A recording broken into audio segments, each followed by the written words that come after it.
Hello friends, welcome to my YouTube channel. दोस्तों, आज के इस वीडियो में मैं आप सभी को यूपी बीएड एंट्रेंस एग्जाम 2024 के बारे में बताने वाला हूं। आपकी एलिजिबिलिटी क्या होगी जिससे कि आप फॉर्म भर सकें, एग्जाम मोड क्या होगा, पेपर पैटर्न क्या होगा, सिलेबस क्या होगा, इन सारी चीज़ों को मैं डिटेल करने वाला हूं दोस्तों। और दोस्तों, आपकी जानकारी के लिए मैं बता दूं कि मैंने 2023 में एंट्रेंस एग्जाम दिया था बीएड का, जिसमें मैं पास आउट हुआ हूँ। और प्राइवेट कॉलेज मुझे लेना था, इसीलिए मैंने ज़्यादा एफर्ट नहीं किया और प्राइवेट कॉलेज लेकर के मैं अब पढ़ रहा हूँ। इस समय फर्स्ट ईयर में हूँ, ठीक है। और मैं अपनी तैयारी कर रहा हूँ बीएड को, ठीक है, बीएड कोर्स के लिए पढ़ रहा हूँ। तो आप लोग इससे मेरे साथ जुड़ जाइए, जिससे कि आपको मैं कोई भी बीएड से रिलेटेड क्वेरी है तो मैं आपको बता दूंगा, क्योंकि लेटेस्ट मैंने किया है। तो सारे जितनी भी प्रक्रियाएं हैं बीएड की, सब कुछ मैं जानता हूं, ठीक है। तो आप मेरा कॉन्टैक्ट नंबर ले लीजिए, यहाँ पर शो कर रहा होगा, तो यहाँ से आप मुझसे बात कर सकते हैं या व्हाट्सएप पर बात कर सकते हैं, ठीक है। और दोस्तों, मैं आप सभी को फ्री में पढ़ाने भी वाला हूँ, तो आप हमारे चैनल को जो है सब्सक्राइब कर लीजिए। और यहाँ पर बहुत सारी ऐसे न्यूज़ भी आपको देखने को मिलेगा। और स्टडी मटेरियल के लिए आप टेलीग्राम चैनल को ज्वाइन कर लीजिए। वहाँ पर मैं फ्री में आपको स्टडी मटेरियल अपने जो खुद के नोट्स से अगले साल के, वो मैं आपको प्रोवाइड कराने वाला हूँ, ठीक है। तो चलिए बात करते हैं। देखिए, एलिजिबिलिटी की ध्यान दीजिए। एलिजिबिलिटी में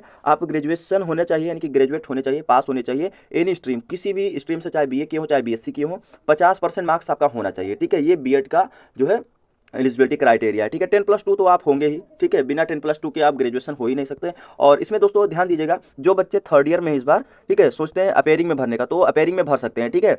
आपकी मार्कशीट नहीं है, आप अभी थर्ड ईयर में, तो आप भर सकते हैं। जब तक रिजल्ट नहीं आ जाता है, ठीक है, बीए थर्ड ईयर का, तब तक काउंसलिंग नहीं स्टार्ट होती है। और काउंसलिंग स्टार्ट होने पर आपका जो रिजल्ट होता है ना, उसको अपलोड करना होता है वहाँ पर, ठीक है। ये जो थर्ड ईयर का मार्कशीट होगा ग्रेजुएशन का, वो बिना अपलोड किए आप काउंसलिंग नहीं कर सकते हैं, ठीक है। तो जब तक आपका मार्कशीट आ नहीं जाएगा तब तक नहीं कुछ होगा। इंटरनेट वाली जो मार्कशीट होती है वही आपका अपलोड हो जाता है। मेरा इसे ऐसे ही हुआ था, ठीक है। मैंने अपलोड किया था, उसके बाद जो है काउंसलिंग हुआ था। तो अपेयरिंग में जो लोग हैं वो भर सकते हैं, ठीक है। एज की कोई लिमिट अभी तक बताई नहीं गई, लेकिन हाँ, आप लोग 30 के अंदर तो होने ही चाहिए, ठीक है। और आपका एग्जाम मोड क्या होगा, तो आपका एग्जाम मोड जो होगा वो ऑफलाइन होगा। आपके ऑफलाइन एग्जाम होते हैं, 2 पेपर होंगे, एक सुबह में होगा, एक शाम को होगा, उसको मैं आगे बताने वाला हूँ, ठीक है। और आपका सेंटर क्या रहने वाला है, जो आप चूज करेंगे कि मेरा सेंटर यहाँ पर हो, आपके जिला पर ही आपका जो है सेंटर पड़ जाता है, ठीक है। तो आप जिला लेवल पर ही आपका सेंटर पड़ जाएगा, तो वहीं पर जाकर के ऑफलाइन आप दे सकते हैं। ओएमआर सीट भरने को आएगा, ठीक है। एमसीक्यू क्वेश्चन होते हैं, ठीक है। इसमें क्या होता है, मल्टीपल चॉइस क्वेश्चन होते हैं। आप सभी के 200 क्वेश्चन का जो है पूरा पेपर होता है, ठीक है। अब आगे मैं आपको सारे क्वेश्चन को डिटेल करने वाला हूँ। देखिए, पेपर पैटर्न ध्यान से देखिएगा, बहुत अच्छे से तैयार किया हूँ। तो आपका जो पहला पेपर होता है वो सुबह के समय होगा। ये 9 से लेकर के आपका जो है 12 बजे के आसपास होता है, ठीक है।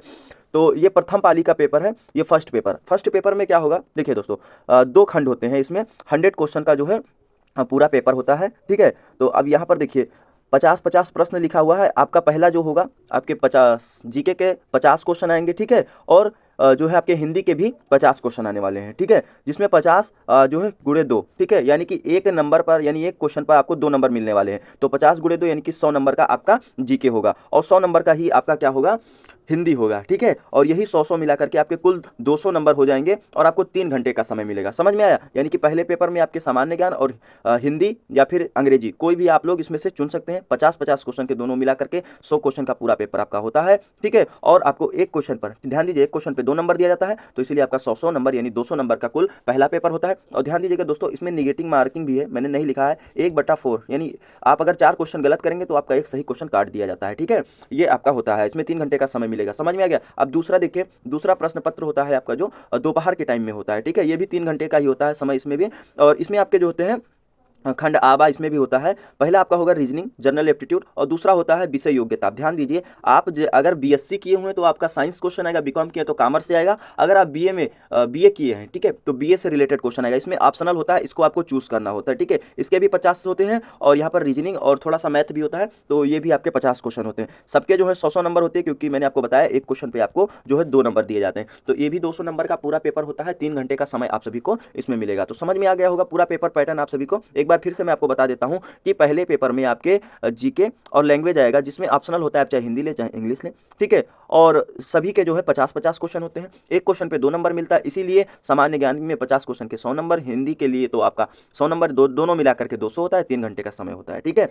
रीजनिंग आएगा आपका दूसरे पेपर में, जो जो भी 50 क्वेश्चन का होगा, और आप सभी का सब्जेक्ट चूज करना होगा, चाहे जिस स्ट्रीम से होंगे उस स्ट्रीम का आपका क्वेश्चन आएंगे, ठीक है। तो 50-50 के भी होते हैं, ठीक है। 100 मार्क्स इसमें होते हैं। एक क्वेश्चन का जो है 2 नंबर मिलता है, और कुल आपका जो है 200 नंबर का पेपर होता है, ठीक है। और 3 घंटे का समय मिलता है। ध्यान दीजिए दोस्तों, यहाँ पर आपका 400 नंबर का पूरा बीएड का पेपर होता है, फर्स्ट और सेकंड पेपर मिला करके। आपका इसमें अगर 250 प्लस आता है, ठीक है, 250 प्लस आता है, तो आप सरकारी सीट जो है पा सकते हैं, ठीक है। समझ में आ गया होगा पूरा पेपर पैटर्न। अब मैं आप सभी को सिलेबस की ओर ले सकता हूं, और वापस लेकर के आया हूं, क्योंकि सिलेबस को इतनी आसानी से बता पाना एक वीडियो में नहीं है, ठीक है। तो इसको मैं इसका एक अलग वीडियो बनाऊंगा जिसमें मैं आप सभी को बता दूं, हिंदी का अलग बनाऊंगा, इंग्लिश का अलग बनाऊंगा, ठीक है। मैं रीजनिंग का अलग बनाऊंगा, सामान्य ज्ञान का अलग बनाऊंगा, ठीक है। सबका मैं अलग अलग सिलेबस बना करके एक मिनट में या दो मिनट में आपको बता दूंगा, ठीक है। तो अगर आपको अच्छा लगा, इन्फॉर्मेटिव वीडियो लगा तो प्लीज़ चैनल को सब्सक्राइब कर लीजिएगा, बेल आइकन को प्रेस कर लीजिएगा, ठीक है दोस्तों। तो चलिए